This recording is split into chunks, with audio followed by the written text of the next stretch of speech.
Good afternoon. My name is Jeff Silberman, and it's my pleasure to moderate this panel with 4 professionals from the denim industry. But before we start, I'd like to just take one moment to explain to you a little bit about the interaction of how they work together. You have fiber producers, Tricia Carey from Lenzing, and you have Jean Hegedus from Invista, and they create fibers and they create new ideas and ways that work with textile mills. And we have Kara Nicholas from Cone Denim, and we have Avita from Caltex. So what I'd like you to understand is that these groups work together. It's up to the fiber producer to come up with ingredients that are going to make a difference, appeal to the consumer, change the aesthetics and the performance and the cost properties, and the mills will turn around and they will look to the fiber producers for new ideas, new ways that they can differentiate themselves, because if you think about it, there are about 800 brands in the US alone of jeans. And jeans can be just 5-pocket jeans, but what's going to make them different? In this particular case, it's going to be the fabric, it's going to be the processes that go from the fiber, the yarn, the fabric, the wash, the rinse, the finish, the fit, everything that goes into that. So what I'd like you to remember while you're listening to them is that these people work together on a daily basis. They try to come up with new ideas. They try to make it so you'll want to buy their product and so they can differentiate themselves. So our first speaker is Tricia Carey. Forgive me here. Tricia is the Director of Global Business Development for Apparel Denim for Lenzing Fibers, with a bachelor's degree from Fashion Merchandising from Marywood University and FIT. Carey has held positions in fabric sales and business development for over 17 years when she began marketing an innovative new fiber, Tencel, with Courtaulds Fibers New York. When Lenzing Fibers acquired Tencel in 2004, Tricia became USA Merchandising Manager for womenswear, menswear, and intimates. Her global sourcing experience allows her to assist brands and retailers in evaluating supply chains and realizing effective means of using Lenzing fibers. Currently, she manages the global business development at Lenzing for the denim market and works with U.S. brands and retailer. Vice Chair at the Textile Exchange and a member of the FIT Textile Development and Marketing Advisory Board, which I thank you for. Okay. Carey founded New York City Textile Week in 2014 with a group of sourcing professionals. Please join me in welcoming Tricia Carey.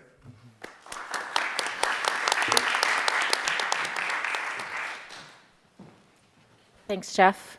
And great point about how we all work together and even how fiber companies work together. Jean and I do a lot of projects together as well, and also how we all come back to FIT. It's my alma mater, but it's also a great place for inspiration and educating the next generation on denim.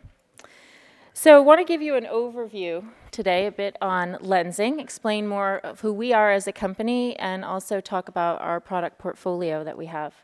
So within our denim marketing, we platform everything under the umbrella of Carved in Blue. So Carved in Blue, we talk about how denim is a part of everything that people are involved in, how it's a lifestyle. And so actually in your info packets, there's a little card for the link to Carved in Blue, which is our blog platform. And you can also follow us on Facebook, LinkedIn, and Twitter. Where's the... Oh, there we go. Thanks, Jeff. Okay, so a little bit about Lenzing.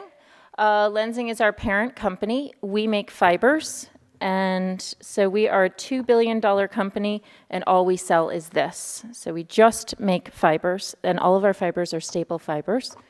We are on the stock exchange, on the Vienna Stock Exchange, and we make close to 1 million tons of fiber a year and a staff of about 6,000 people. And our headquarters is in Lenzing, Austria, but I am based here in their New York marketing and business development office.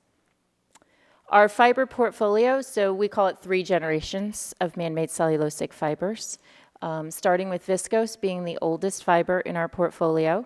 Then we also make lensing modal, which we've been making for 50 years. And we also make Tencel lyocell. And Tencel next year will be celebrating our 25th anniversary. And a little trivia on Tencel. The first commercial production of Tencel was done right here in the United States in Mobile, Alabama. So very proud of our American heritage of Tencel as well. So all of our fibers have slightly different uses in the market. Our fibers go into everything from apparel to home products to baby wipes to technical applications. So if you go to Costco, you'll find the Kirkland baby wipe uses Tencel. You'll find other end-use products using our fibers. It's even used in fruit bags, the mesh fruit bags. So there's a lot of applications for fibers beyond apparel that we need to consider. Again, all of our fibers come from trees. So the process starts as the tree, then we turn it into a pulp, like a paper. From there, we add a solvent. The solvent turns it into a liquid, and then we extrude the fiber through spinnerets. So if you think it's like a shower head and the holes in the shower head, and we extrude the fiber that way. So each of the fibers are made in different plants. We make all of our modal at our headquarters in Lenzing, Austria. We make our viscose in 2 facilities in Asia, one in China and one in Indonesia. And Tencel, we have facilities, 3 in Europe, and then the 1 facility in Mobile, Alabama in the US. A little bit about denim and where we sit in the denim world. Now we find that there's a new definition to denim. In the past, it was about a cotton fabric, and it was a basic 5-pocket jean. But now, and as Jeffrey had mentioned in the introduction, we see that there's really new life in denim, new classifications, and we call this our modern definition of denim. It addresses a lifestyle that people have now. It's no longer just about one look, that denim can even be in black. These are all some products, and if you want to feel them afterwards, you can. It can be indigo, it can be with stretch, it can be without stretch. It can even be a knit.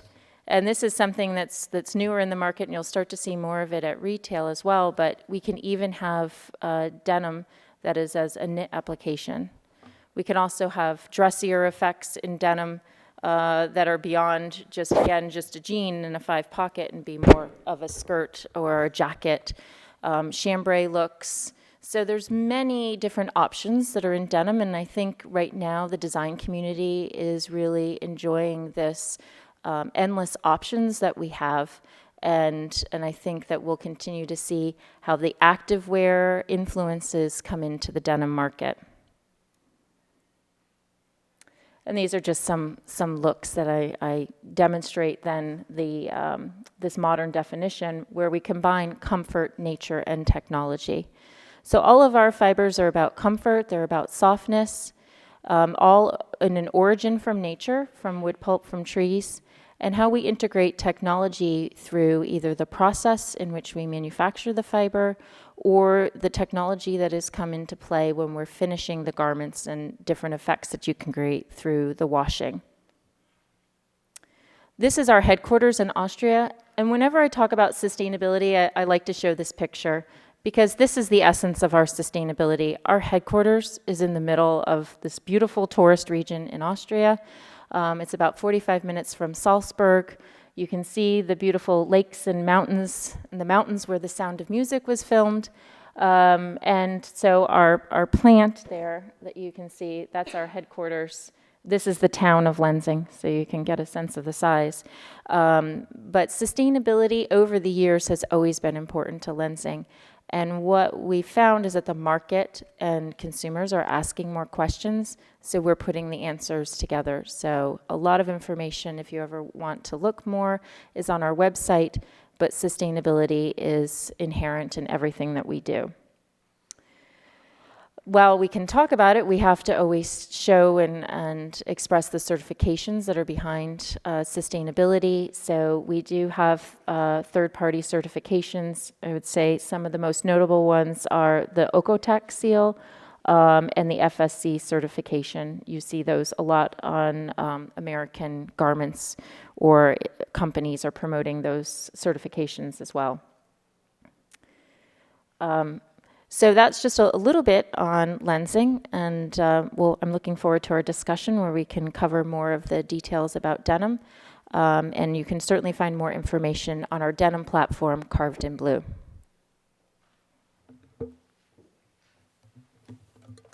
Great.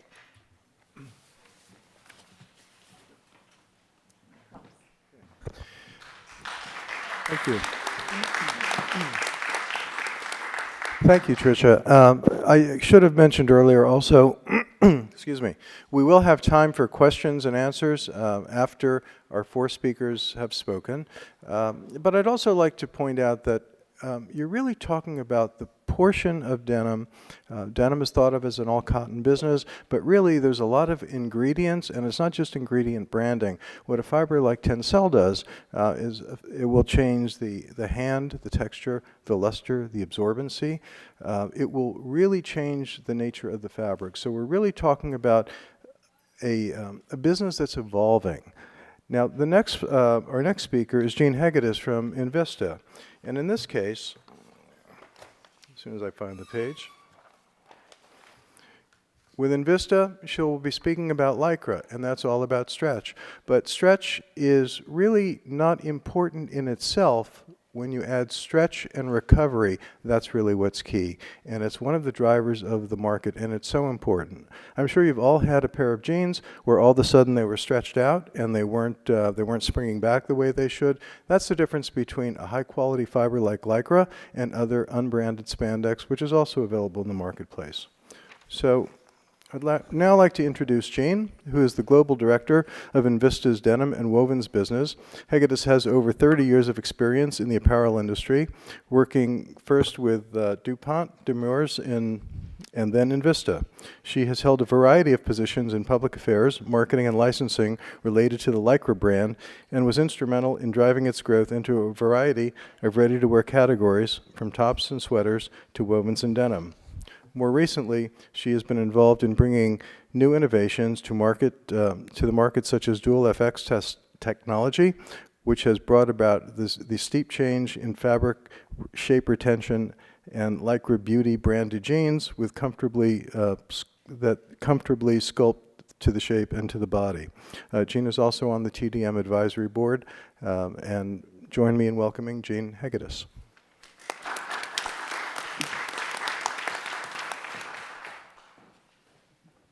Thank you, Jeff. Appreciate that. So I'd like to talk a little bit today about how Invista approaches innovation in the denim category.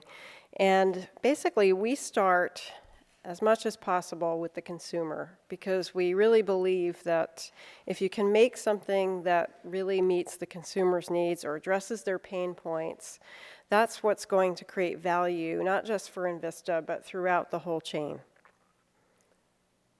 So I'd like to share with you some research that it's really hot off the press. We just, this is a very ambitious study. It's got 4 parts, but I'm going to just share with you some of the results from the first part that we did, which was quantitative research in 5 countries. So we interviewed women in the US, Spain, Germany, Brazil, and China. And we had certain criteria that they had to meet. They had to be between the ages of 18 to 49. They had to be engaged with denim, meaning that they had purchased jeans within the last 6 months, that they wear jeans at least once a week. And then there were certain minimum household income requirements that they had to meet, depending on, which varied somewhat from country to country. So what we wanted to do with this research was really 3 things. One was understand a little bit about how consumers are wearing jeans today. Tricia talked a little bit about athleisure and the whole idea of activewear crossing over with denim. And so we wanted to really understand a little bit more about the impact of that.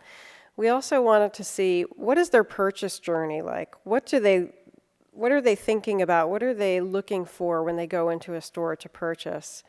And then what are their unmet needs? What are their pain points? So first thing we found is that most women own, on average, in these 5 countries, about 8 pair of jeans, and they have about 8 pair of jeans in their closet at any one time. You can see it's a little bit less in China and a little bit more in Brazil, but about 30% or more, with the exception of China, own 10 or more pair. Then we looked at occasions for wear. Where do you like to wear jeans? And basically what we found was that although, we hear a lot about leggings and the impact of legging purchases on jeans, what the consumer was telling us is that they still wear jeans for many different occasions. The one occasion where they tended not to wear them was maybe to work, where dress pants were the most preferred category over denim.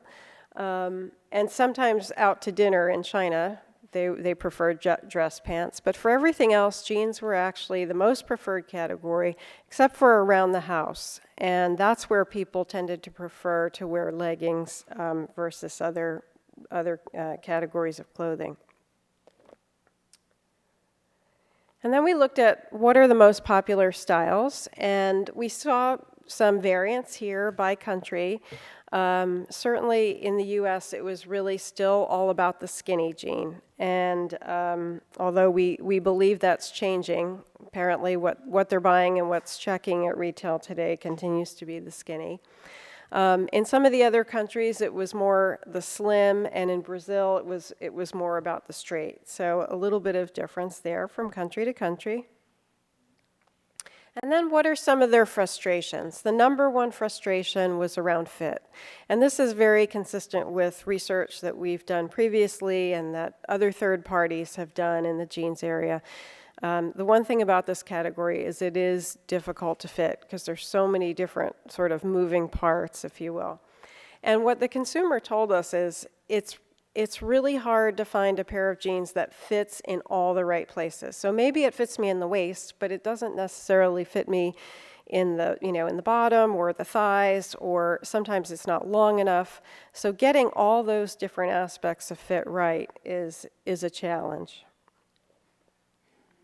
They also said that they're really not sure which style or cut is the best one for them. And this really should be something that's fairly easy to rectify, through fit guides and style guides and things like that. But it is still something that the consumer told us they're finding challenging.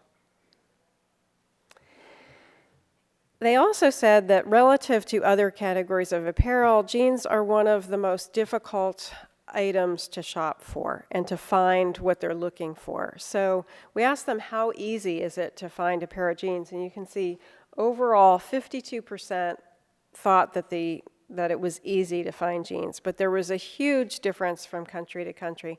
In Germany, only 30% of people thought it was easy. In the US, 42%. So that's, more than half who are saying it's not easy to find what they're looking for.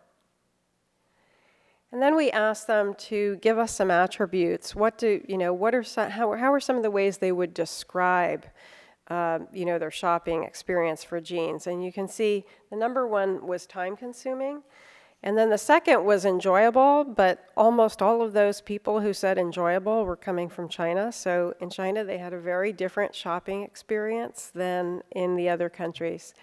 And then you have things like difficult, stressful, frustrating. So obviously, there's a lot of things here that we as an industry need to address. So then we said, well, when you can't find the pair of jeans that you want, what do you do?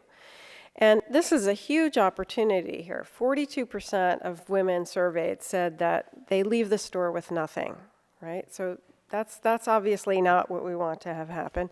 And 43% of them said, I settle for, a pair of jeans that meets some of my requirements, but it's really not meeting all of them. And then 15% said, well, I just buy another garment. And the number one garment that they purchase instead of a pair of jeans is a pair of leggings. Now, here's some of the good news. they're also telling us that if I can find a pair of jeans that really fits me, that meets all my criteria, I'm definitely willing to pay more for it. And it didn't matter, what country, everybody said they were willing to pay. So you can see here on the bars, it shows you how much they typically pay in the gray part, and then what percent more they're willing to pay. The other thing that I think is interesting about this category is that women have an emotional attachment to their jeans. 72% of the consumers told us that I have a favorite pair of jeans, and when that pair no longer becomes wearable, I'm going to be devastated. So when you think about, do you say that about a shirt or a t-shirt or, probably not, but definitely women feel that way about their jeans. And when they find a pair that meets all the criteria, checks all the boxes, then they're definitely willing to pay more for it. So we also looked at, what are some of the different criteria or attributes that they're looking for in their jeans. And we had many, many different attributes, which we obviously today I don't have the time to go into them, but we grouped them for sake of simplicity into some broader categories. And you can see that, again, we had some differences by country. In China, the most important thing was about appearance, how it makes me look on my body. In the US, it was about fit and comfort. In some of the other countries, Germany, it was all about comfort. In Spain, it was about appearance and comfort. So differences, we're definitely seeing differences by region and by country. So how can some of Invista's innovations help here? We talked about fit. We talked about, fit being one of the biggest frustrations. About a year and a half ago, we started working with a retailer that you're probably very familiar with, American Eagle. And they had a number of quarters of decline. And they decided to really try to reinvent their product line and to put technology into it. So they used one of our technologies called Lycra Effects and created a whole new line called Denim. Well, since they've done that and they've now expanded it into many different categories, they have been growing every single quarter. And a lot of their peers are looking at them. You can see up on the slide there is a quote that came from Fortune about this. We've also done some work with an online retailer, a prominent online retailer in the UK, using one of our other technologies, Lycra Beauty, which is for shaping jeans. And here again, you can see out of a scale of 1 to 5, consumers rated this a 4.9. And the kinds of comments, I love these jeans. I've never felt jeans like this before. It fits me in all the right places. So I think it's just examples of if we give the consumer what she wants, what she's looking for, we can have, success throughout the chain and success at retail. So I'm going to stop there, and I will turn it back to Jeff, but I'd be happy to answer any questions that you have about the research or anything else at the end. Thank you.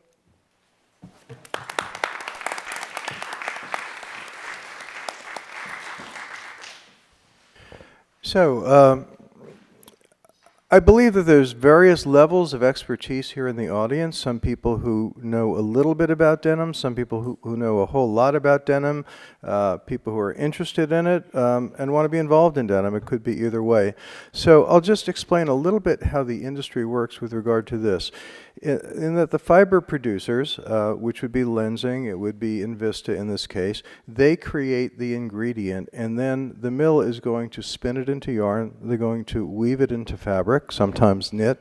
They're going to dye it, finish it, so on and so forth. In some cases, you have companies like Caltex that will not only create the fabric, but they'll also make the jeans as well. So right now, I'd like to introduce Elvita Kupanas. She's the design director for Caltex America, which is the U.S. sales and marketing arm of Grupo Caltex, one of the largest manufacturing companies in the world. They're very big. Kupanas grew up behind the Iron Curtain, where denim Jeans means rock and roll, rebellion, and democracy. Those years were her most formative in the years of fashion. The garment choices were few and far between to stand out, but one had to make their own choices. Excuse me for 1 second. Okay. Kupinas arrived in New York in 1991 after studies at Oslo University. She dove into the art scene, freelanced as a graphic designer, stylist, and studied at Pratt Institute. A freelance job landed her at Caltex in 2000. Kupinas has been at Caltex for 16 years, developing collections and building a great design team at the Elevated Design Studio in New York.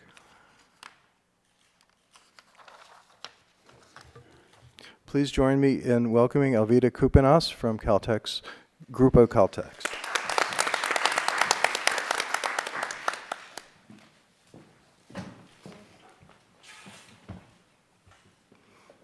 Hello.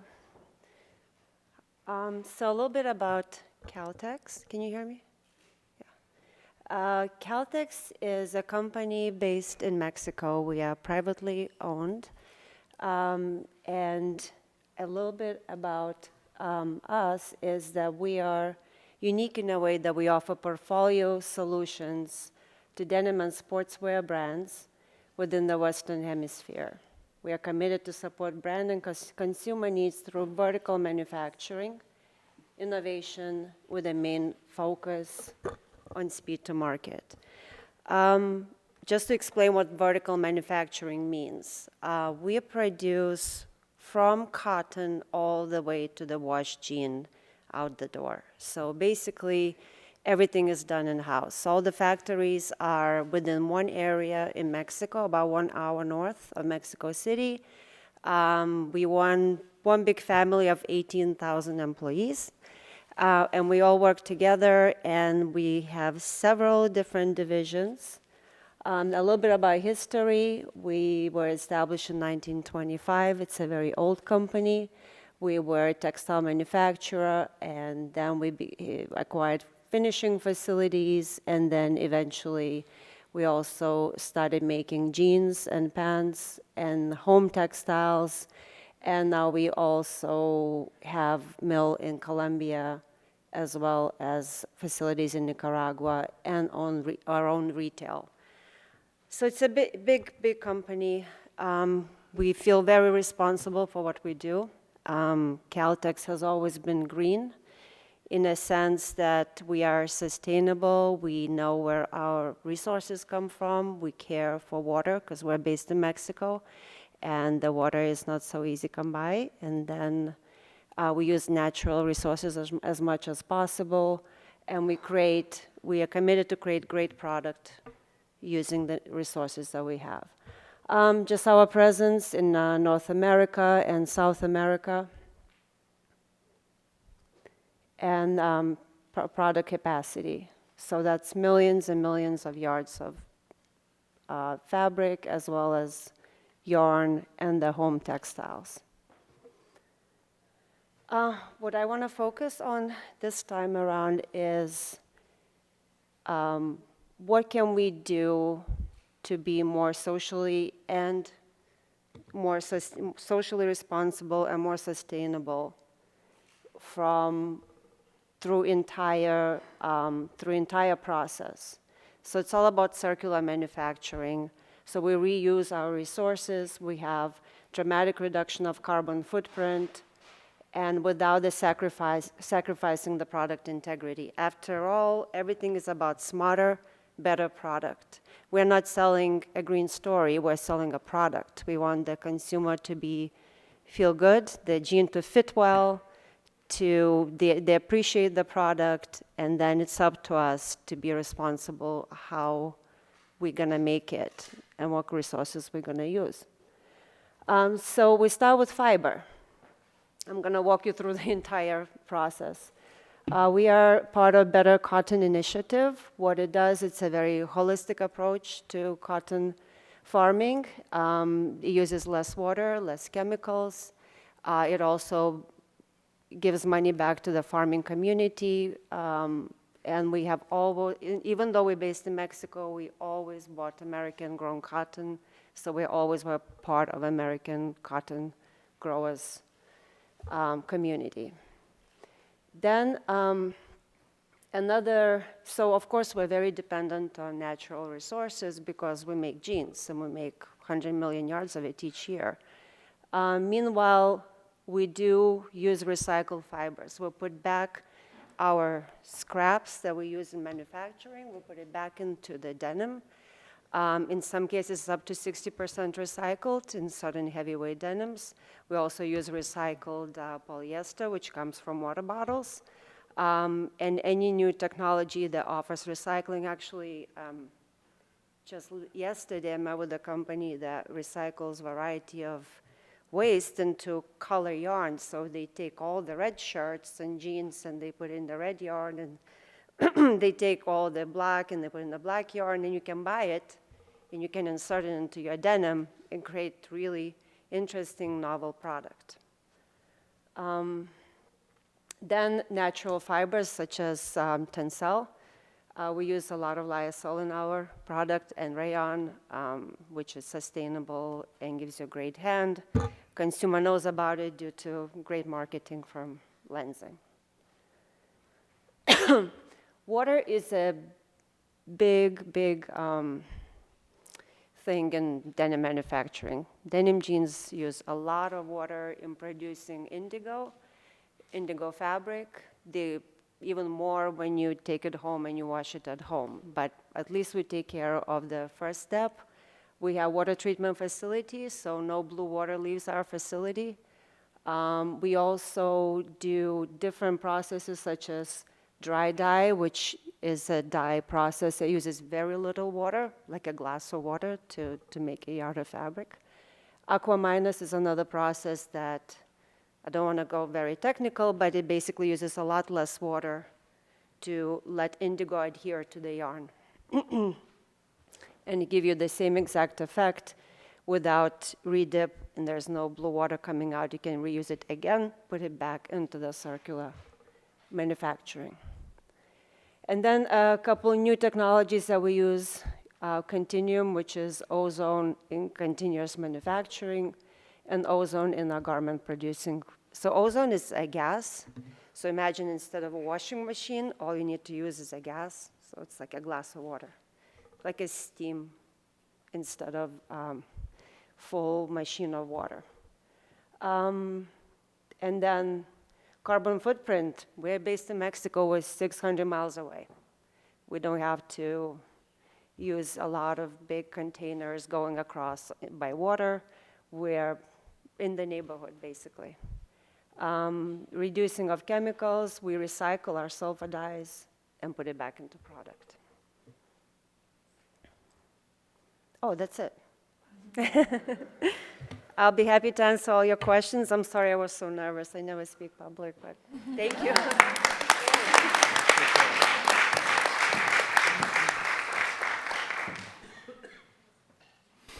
And finally, we have Kara Nicholas from Cone Denim. Cone is a wonderful denim company. They've been around for a long time. They have a lot of initiatives. Their white oak denim lines, and my particular favorite is their natural indigo program. Kara Nicholas is the Vice President of Product Development for Cone Denim, a global leader in the denim authenticity and innovation since 1891. She is responsible for the creative product direction and brand marketing of Cone Denim and has been instrumental in leading the rebirth of the Cone Denim brand and establishing the Cone Denim Archive and Design Studio. It's designed for inspiration. The studio houses much of Cone's archives and features original denim constructions and garments dating back to the turn of the century. Working closely with R&D, technical development, and sales, Nicholas's team tells the story of Americans' denim heritage and the 110-year-old white oak mill through the creation of vintage selvage style and replicated from the 1900s, as well as today's most advanced performance denims. The Cone Denim story continues to grow through its operations in the U.S., Mexico, and China, and its marketing collaborations and co-branding initiatives with top brands. A graduate of Boston University, Nicholas joined Cone Denim in 1999, having previously worked at Armani Exchange, J. Crew, and Art and Commerce. Kara is also a member of the TDM Advisory Board, and it's my pleasure to introduce you to Kara Nicholas.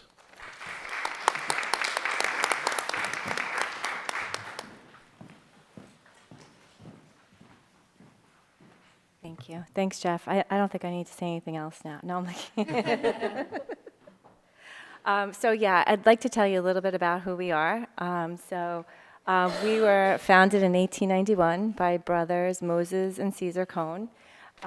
We are focused on authenticity and innovation.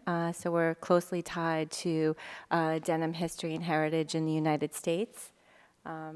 We have 4 mills strategically located. Jeff told you we have 2 mills in Mexico, 1 in China, and then our mill located in Greensboro, North Carolina. We are celebrating our 125th anniversary this year, so that's pretty exciting for us, and it's been a fun year. A statement basically that we're focused on heritage, quality, innovation, and community.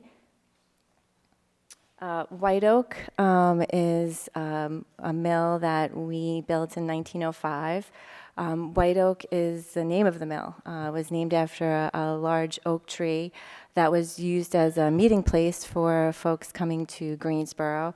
And we used to name all of our mills in the early days. So we just have, continued to talk about White Oak as, our center for R&D. And also, it's pretty cool that we have this mill that's now, I guess, 111 years old. So so we've been continuously producing denim at this mill in North Carolina for 111 years.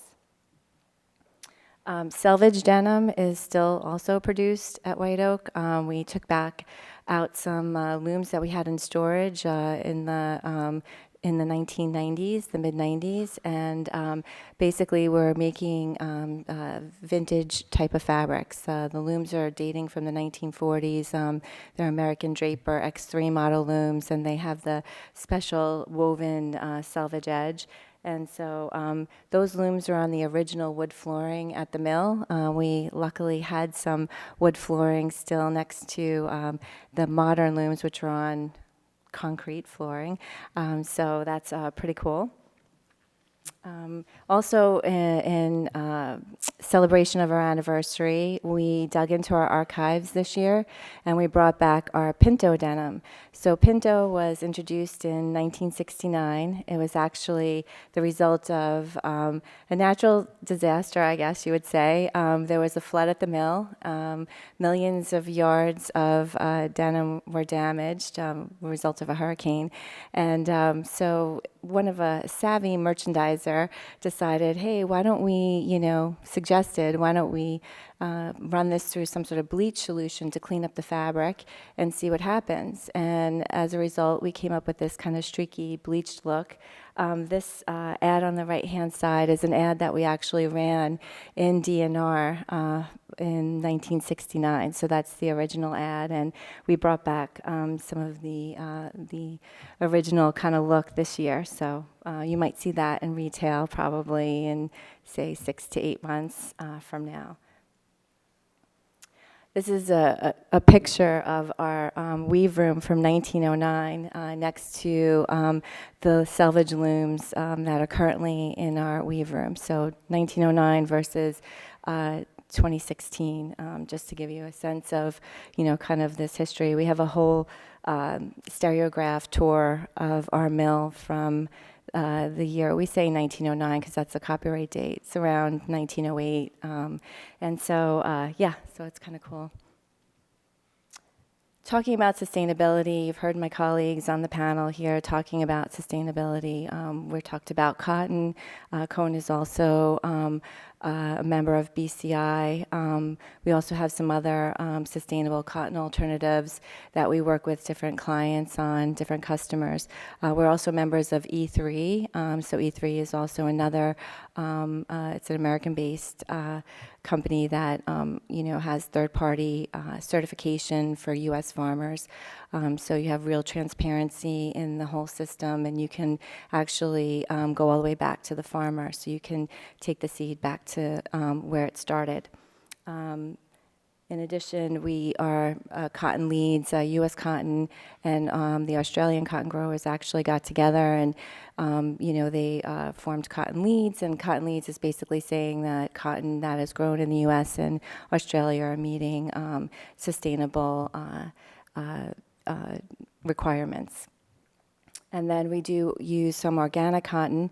The cotton that we use that's organic is from the Texas Organic Cotton Company, and actually it's just really on a specific brand basis. We did a fabric for Nudie jeans last year, and Nudie's a brand that only uses organically grown cotton, and we did a nice selvage denim for them. So our sustainable collection of fabrics we call Sustain Blue. And we do have some fabrics that are made from recycled PET materials. I know that Alvita was talking about earlier. So from plastic bottles, we also use some recycled materials that the color the color of the yarn is actually from the recycled material. So we call one of our yarns Food Tray Black, and that would be like any sort of takeout trays that you get, the black, takeout trays. That's something that kind of gives the customer a visual that the fabric this yarn doesn't have any color added to it, but the black color comes from the actual recycled material. Tencel. So yes, we partner with Lensing, and we do use Tencel. And I know Tricia told you about all the benefits of the Tencel fiber, and it's something that we believe strongly in as well. And so we use Tencel, and we call that out to our customers and let them know the benefits of using this particular fiber.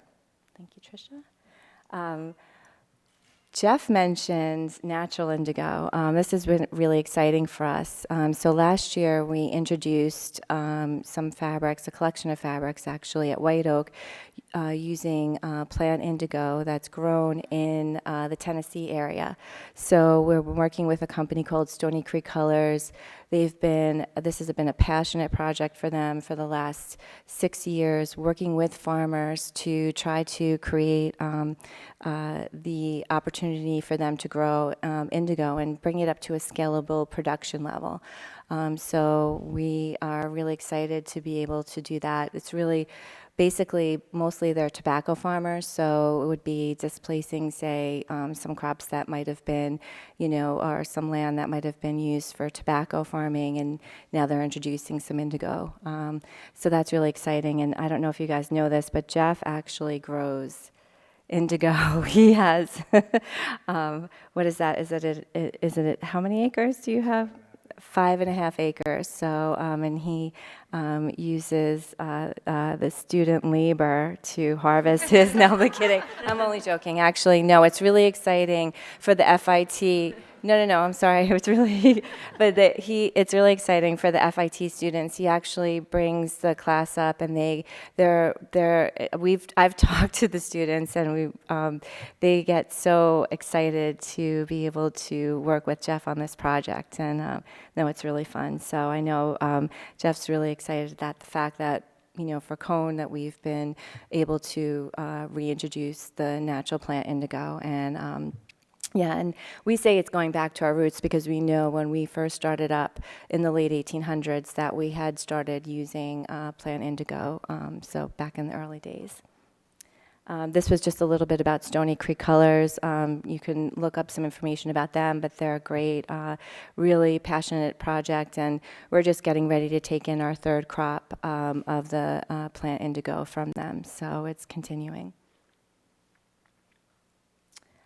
Again, I think that Alvita touched on this point, but basically, it's one thing to have products in your collection that have sustainable and recycled materials incorporated into them, but basically it really needs to be sort of, something that a company, considers that they bring throughout their manufacturing process, that they look at their water usage, their energy usage, how they're recycling materials, if there's, what they can keep out of the landfill. And so this is something that we're focused on as well. And so these are some of the initiatives that, we do as a company. One that's interesting to highlight is at White Oak, we actually use an alternative energy. So we pipe in methane gas from the local landfill.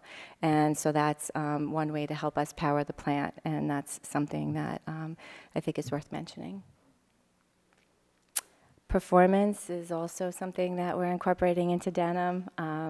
We have different areas of performance. So technology, when I say performance, I really mean some technology. One of the things that we do is we work very closely also with Invista on different performance options.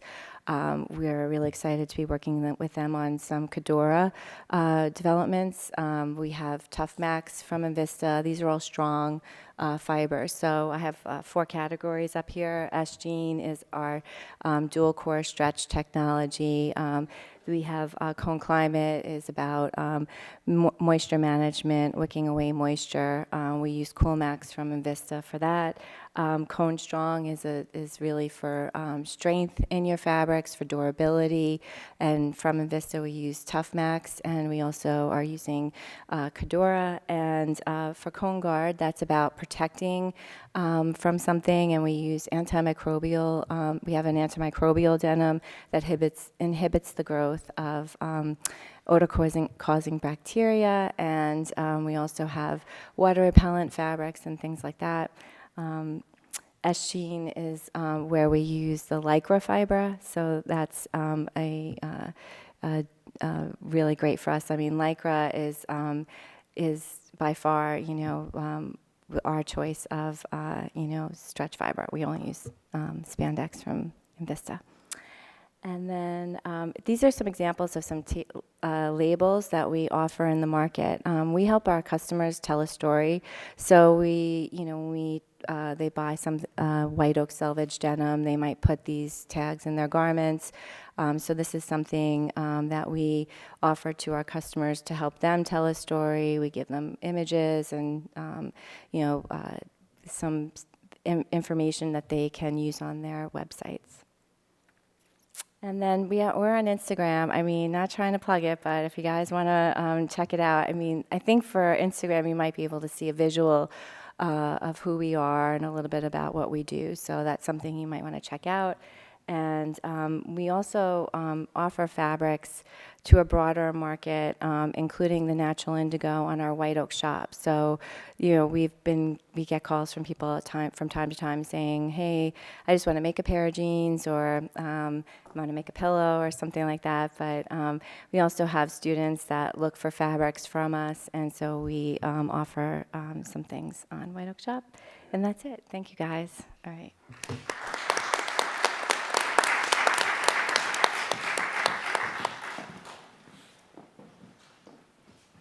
Okay, thank you, Kara. So what we have here is we have the fiber producers who make the fiber. We have the textile mills that will spin the yarn, create the fabric, dye the fabric print, as I said. Then we even have one company that manufactures jeans. And then it will go into the jeans brands, the ones that you buy, and chances are, if you bought a pair of jeans recently, that one of the people on the stage probably had something to do with it way back then. So what I'd like to do is I would like to ask the audience if you have questions. Here they are. They're ready to answer your questions. Make them easy, make them tough, doesn't matter. Okay? Yes.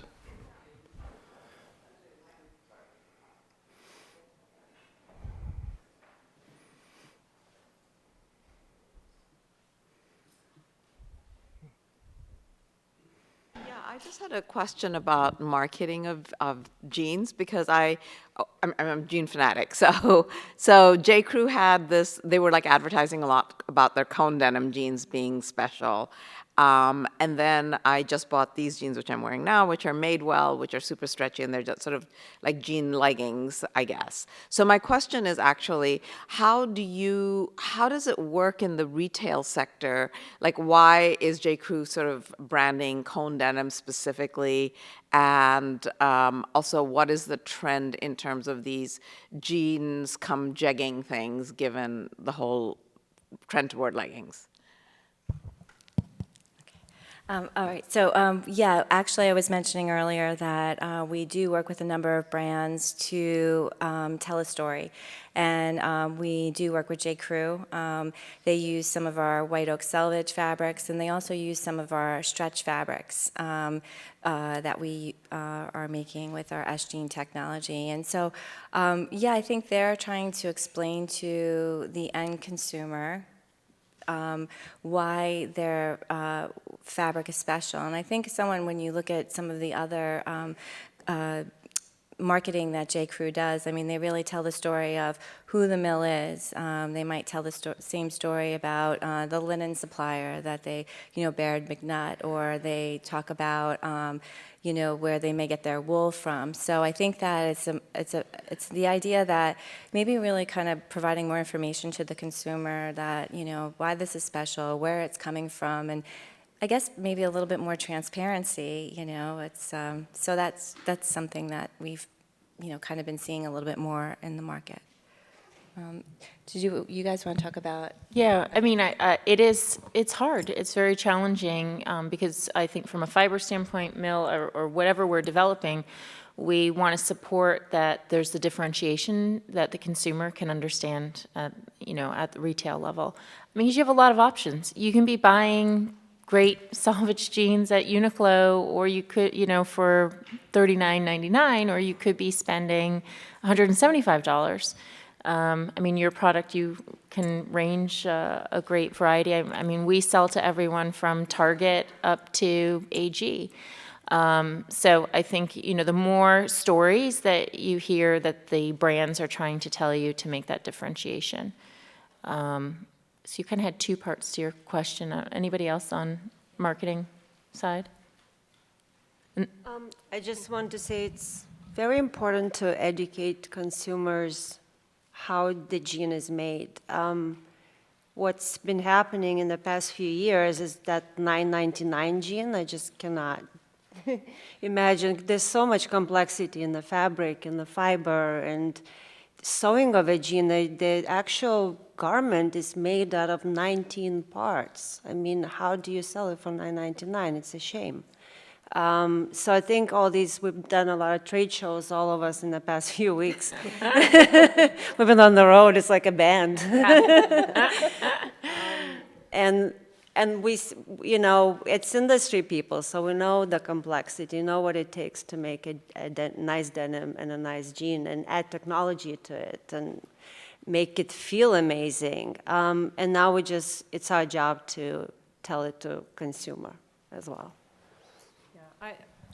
I would second that. I think going back to some of the research that we've been doing, we see that the consumer is confused also. They walk into, a department store and there are so many options. And so how do you find something that's good quality versus something that isn't? How do you know, what's going to fit you? When you look at a lot of the brands, they're making a lot of the same claims. So there's it's really hard to wade through all that kind of information. So what we try to do is really, we know from our research the consumer sees Lycra as a symbol of quality. So we work with a lot of brands and retailers either with our own hang tags or to work with them to put the Lycra logo and key copy points on their merchandising materials. And I think that helps because at least it gives the consumer, some reference point out there, whether you're trying to talk about a sustainable story or a quality story or a performance story, at least you have to have something there to get that information out to the consumer. And then you had also asked, I think, about stretch and sort of the convergence of leggings and jeans. it's a very interesting question. You know, jeggings are certainly out in the market today. Some of the research that we've done, what the consumer tells us is they don't want something that looks necessarily like a legging, because if they want to wear a legging, they're going to wear a legging. And if they want to wear jeans, they're going to wear jeans. But if I can have something that looks like a jean but feels like a legging, then that's something that's appealing. So don't give me a jean that looks like a legging, but give me a jean that looks like a jean and feels like a legging. So I think that's kind of where we will see the convergence going. Good question. Other questions, please? Yes. I have a question for Ms. Nicholas from Cone. I was very curious about your partnership with Bayer Crop Science. I'd never heard of that before, and I know they just purchased Monsanto, so sparked my curiosity. And then for both you and Ms. Kupinas, you both spoke expansively about your commitments to organic and sustainability, and I was just curious, with your global production, what your stance is on GMO cotton. If you could talk a little bit about that, appreciate it. Sarah, if you'd like me to. Yeah, sure. Do you want to? Yeah. I work with cotton. I've worked with cotton for many years. Bayer Crop Science is a very large company that creates not just. Sorry? Same Bayer that purchased Monsanto. That's correct, yeah. And I believe they're the largest producer in the U.S. that produces genetically modified cotton, but not only genetically modified seed, also conventional seed as well. I'm not sure what your question was beyond that. How does that partnership partner internally with your commitment to sustainability and organic? I think, is it a specific question for Cone Mills? Yeah.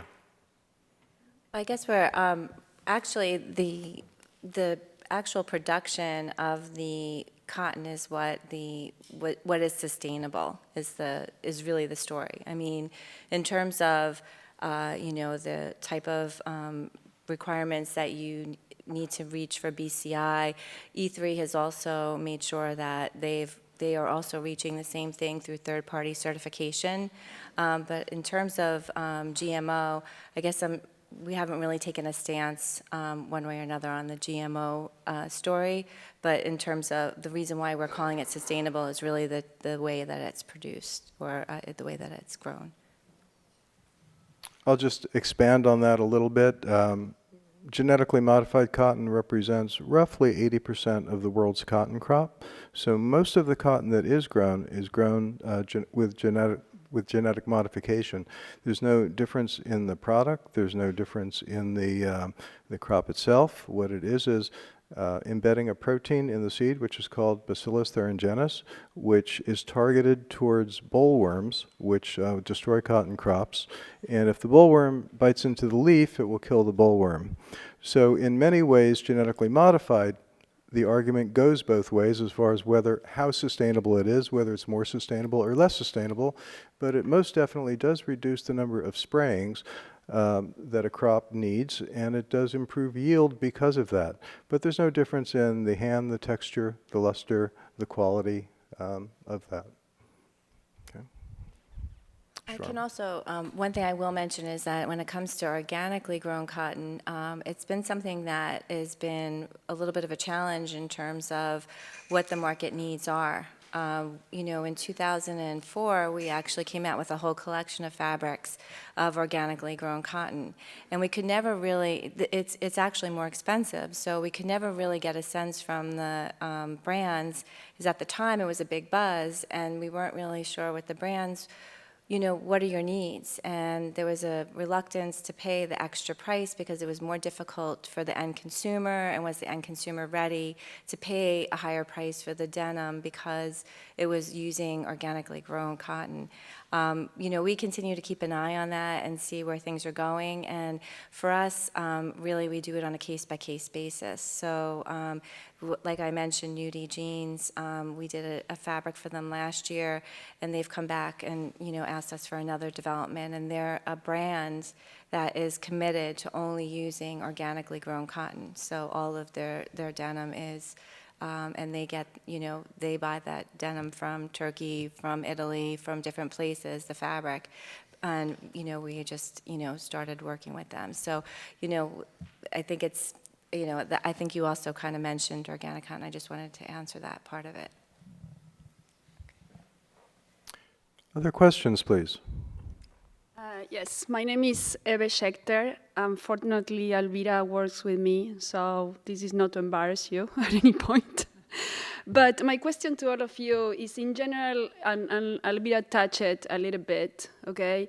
The reality is that the consumer likes that $19 jean, okay? And the reality is that today you go to a store and everything is on discount. So why you're gonna buy a $100 or $200 jean, or even a $59 jean, if you think that you can get that $20. So in part is the yarn and how we can help on the yarn that you guys touch, but also in part is the education on the consumer. But still the two of them are not meeting.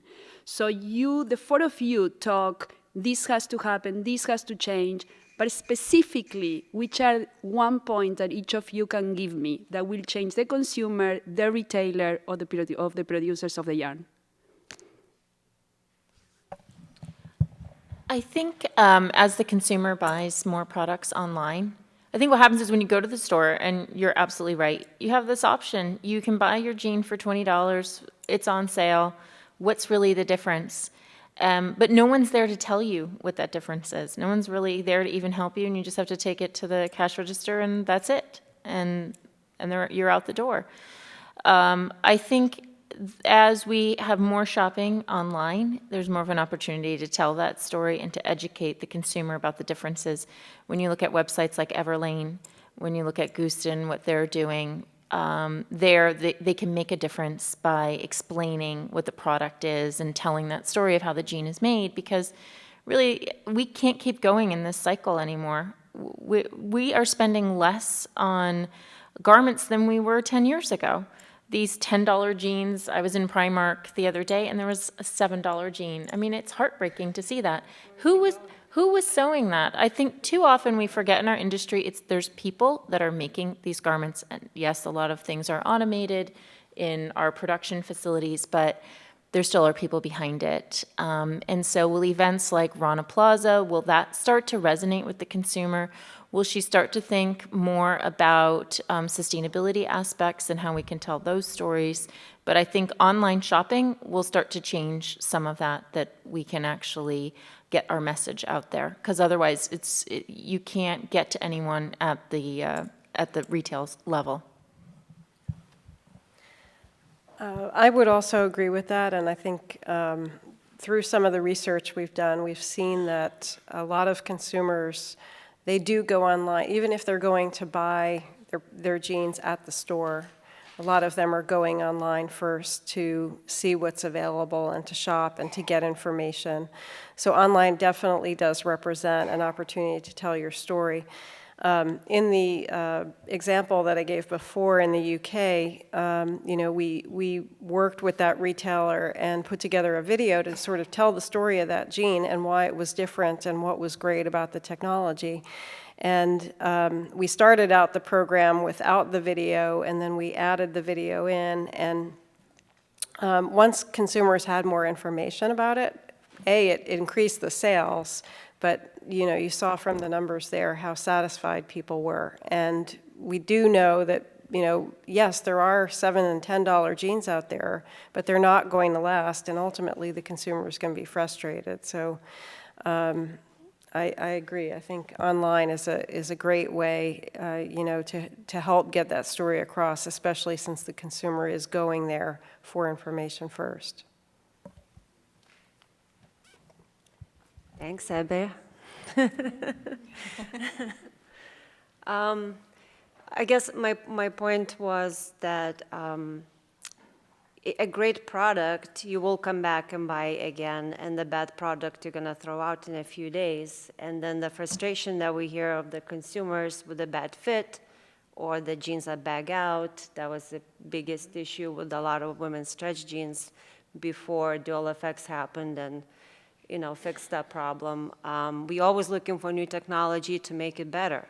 We always pushing ourselves for innovation to make a really good product. So, I feel fine if you can sell it for $9.99, but then when you try on the really good jean that has softness and stretch and it fits you just so perfectly like it was made for you, that's the only jean you're gonna want to buy. I agree with everyone on the panel, and I also think that there's so much competition out there at retail as well. So I think it's up to brands, whether they be specialty retailers or even the department store experience and how that is being managed. But it's really important to bring the message to the consumer. I agree with Elvira that your experience with the jean will also help, and hopefully we will get away from the cycle of this fast disposable fashion where people don't care that it's just going to last them for a few wearings and then they get rid of it.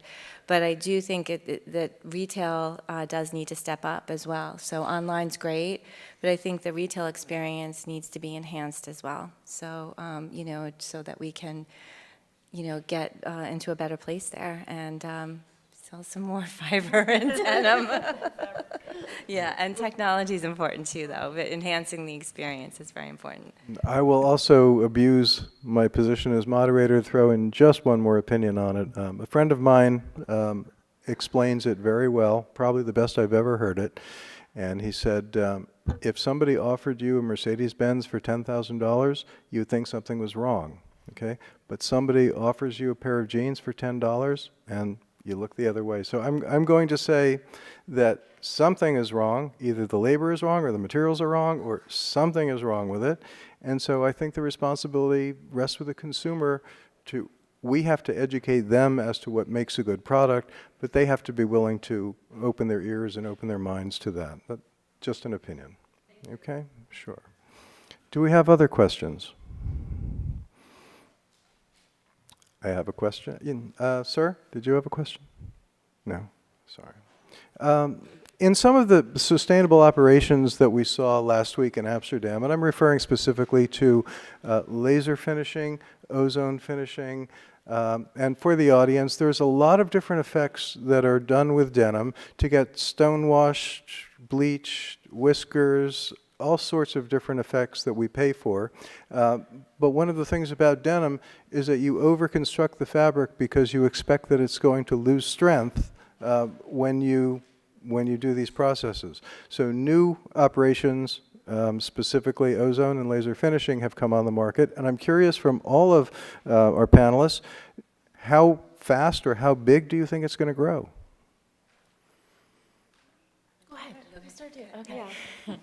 I think it will continue to grow. I think that's the right way. And actually, this was done with lasers by a company, Genealogia, who's one of the leading laser companies in the world, based out of Spain. So we work closely with them. And again, this partnership of technology that we see throughout the supply chain. But because it addresses the sustainability issues that exist with washing denim, it's going to continue to grow. And I think, there already is an acceptance. There's some licensing issues here in the US of laser technology was not originally developed for denim. So when it was started to be used in denim applications, some of the patents were then in question.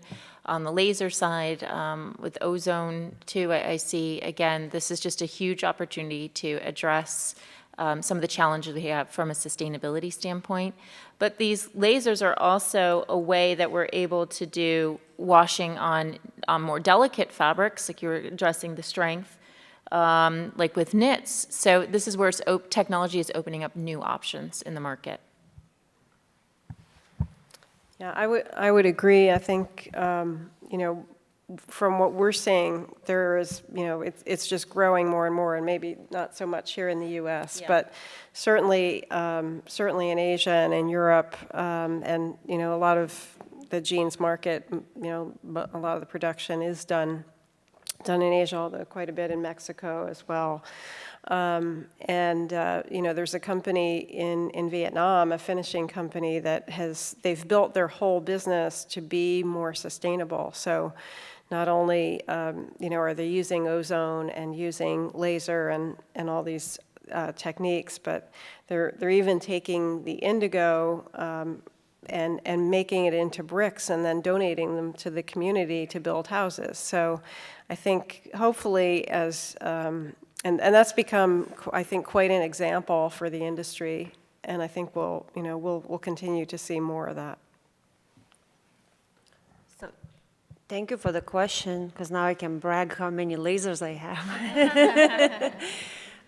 So we really do have a state-of-the-art garment facility in Mexico, and we do have 20 laser machines. So it takes seconds to etch entire pattern of whiskering and hand sanding by a laser machine. So it does not require manual labor. There's no person scrubbing and rubbing the jean.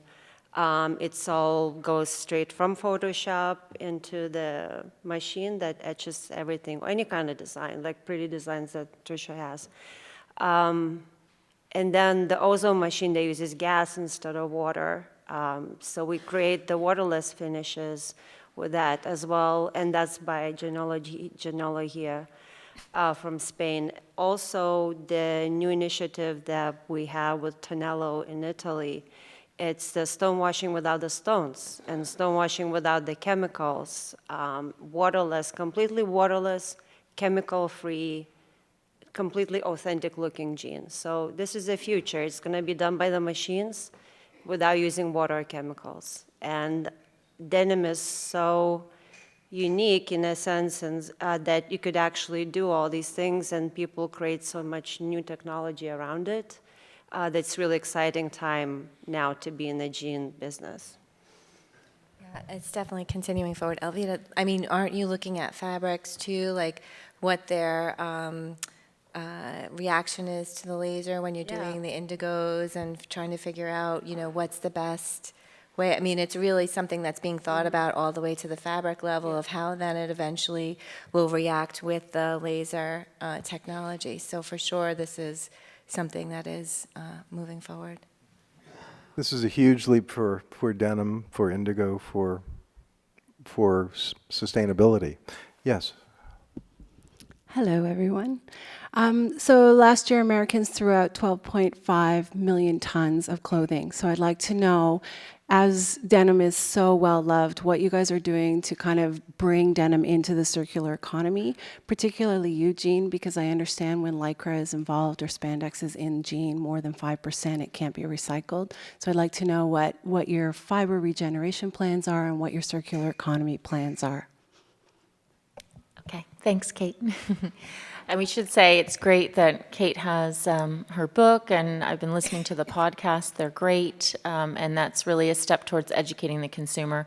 Because I think what we're all doing, and the supply chain does so much in trying to make advancements in sustainability, but the consumer out there, it's like boiling the ocean. How do we really try to reach them? What Lensing's doing besides our everything I mentioned about how our origin is from trees. We have a whole pulp policy.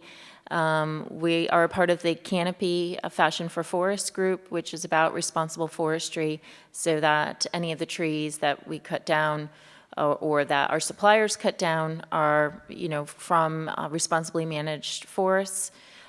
We do have another new product that we just started to talk about, and actually what I was talking about a lot the past 2 weeks, and that is where we can actually take post-industrial 100% cotton waste scraps, turn that into pulp, so we can actually go back and make cotton into pulp, and then we blend the wood pulp and this cotton pulp, and then add the solvent and extrude the fiber.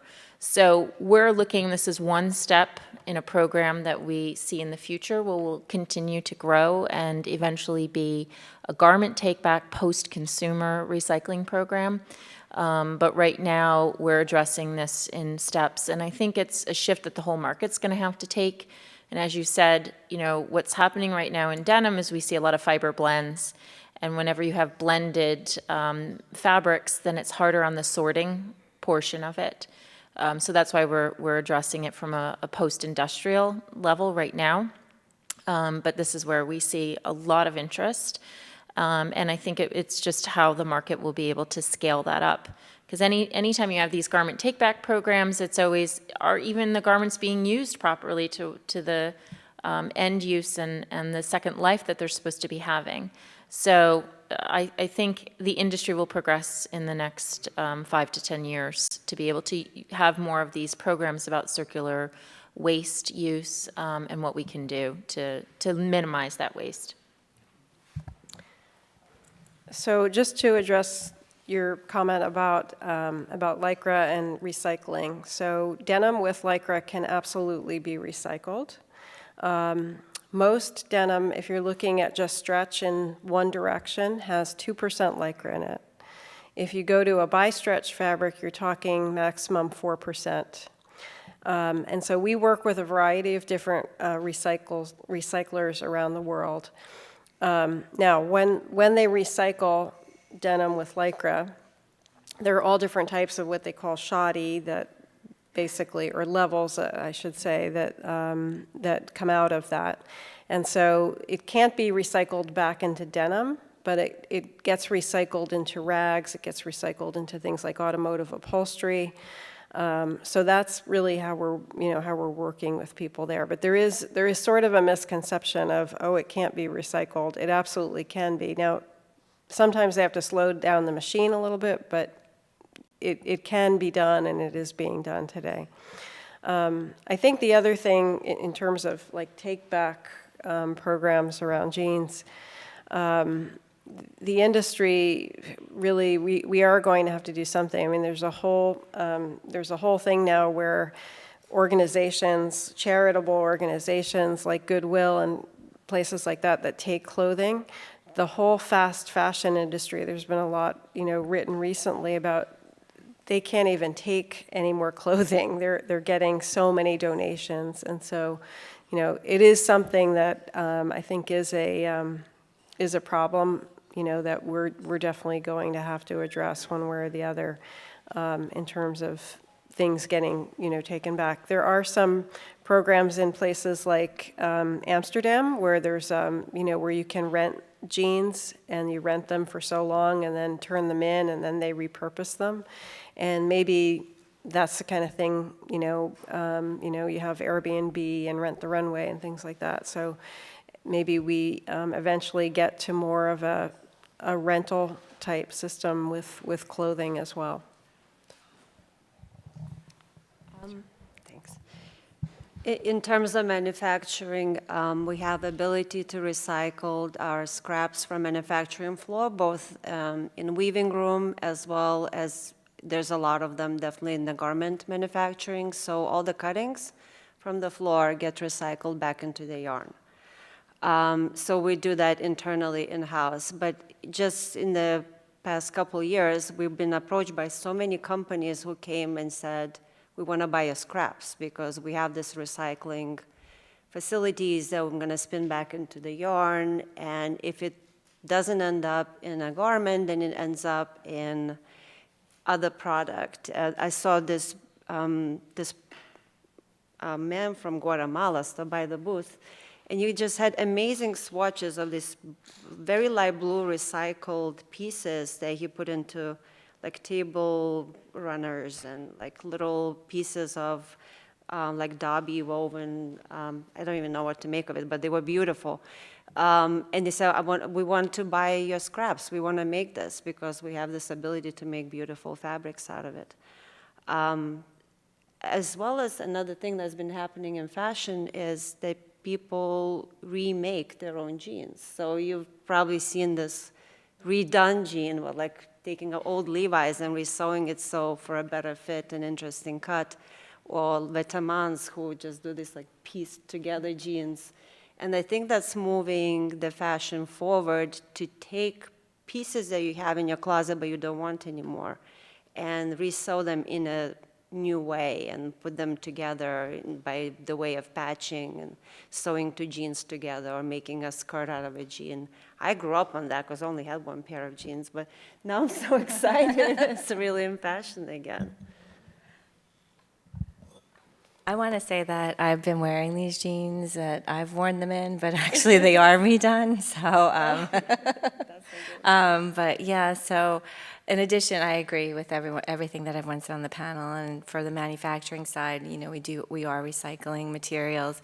And then I know we just started with Cotton Incorporated on, you know, giving our samples, like we have a lot of samples that are either leg panels or when we show our fabrics, or we make our fabrics into garments to show to our customers.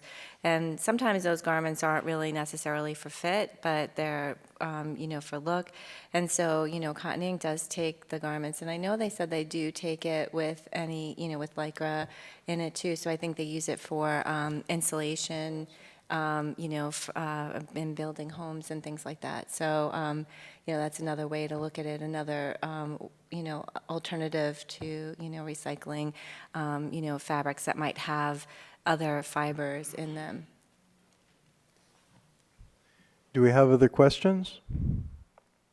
Well, I think that we've gone over time. We're at 6 o'clock already. I'd like to thank our panelists.